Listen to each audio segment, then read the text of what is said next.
Koué, bienvenue à Une perle à la fois. Je me présente Michèle Audette de la nation Innu et québécoise. Pour cette chronique, j'aimerais déposer une perle spéciale pour notre guerrière Joyce Echaquan, qui nous a quittés de façon tragique en septembre dernier. J'aimerais aussi partager cette perle à son conjoint Carole et leurs enfants, bien sûr à Diane et Michel, les parents, à la communauté de Manoane et à cette belle grande nation Atikamekw. J'aimerais aussi partager une perle aux Premières Nations, aux Métis et aux Inuits qui ont, à un moment donné dans leur portage de vie, été brimés dans leur droit à la santé. Oui, la santé est reconnue ou considérée comme un droit selon les normes internationales des droits de la personne. Alors, quand le droit à la santé est compromis, la sécurité en est grandement affectée elle aussi.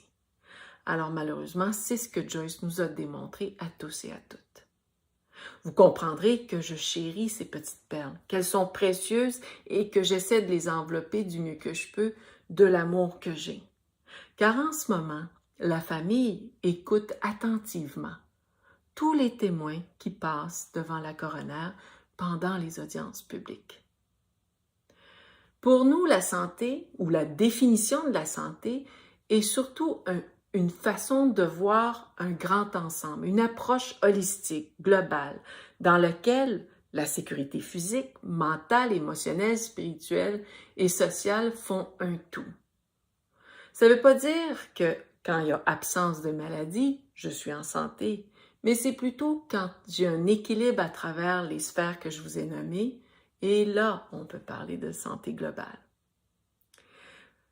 Les facteurs socio-économiques tels que l'emploi, le logement, l'éducation, le revenu, l'alimentation, les ressources durables ont là aussi une influence directe sur ma santé et la santé de ma communauté. Pendant l'enquête nationale, beaucoup de témoignages nous permettent encore une fois de corroborer que la pauvreté, les logements, le manque de logements sûrs, l'insécurité alimentaire et les réalités socio-économiques va avoir un effet direct, va compromettre même la santé physique, émotionnelle, spirituelle des femmes et des filles autochtones. Alors, pour remédier à ça, bien des gens vont nous dire depuis des décennies, lorsque les solutions viennent de la base et que le reste autour, on les accompagne, on les soutient et on n'impose pas, bien, on peut voir des résultats super intéressants et super importants. Et là, c'est pour ça qu'il est important, quand on parle de mettre l'accent sur la guérison des personnes, des familles ou des communautés, bien, c'est important que les systèmes participent à ce grand changement.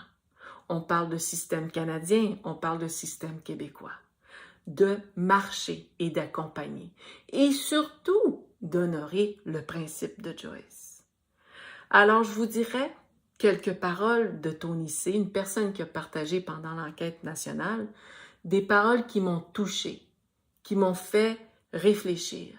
Et elle nous dit, en tant que survivante et membre de famille ayant perdu un être cher, qu'elle va réaliser dans son processus de guérison, c'est que elle commence, et elle nous dit, je commence à comprendre qui je suis en tant que femme issue d'une Première Nation, que j'ai moi aussi des cadeaux et que je suis un cadeau.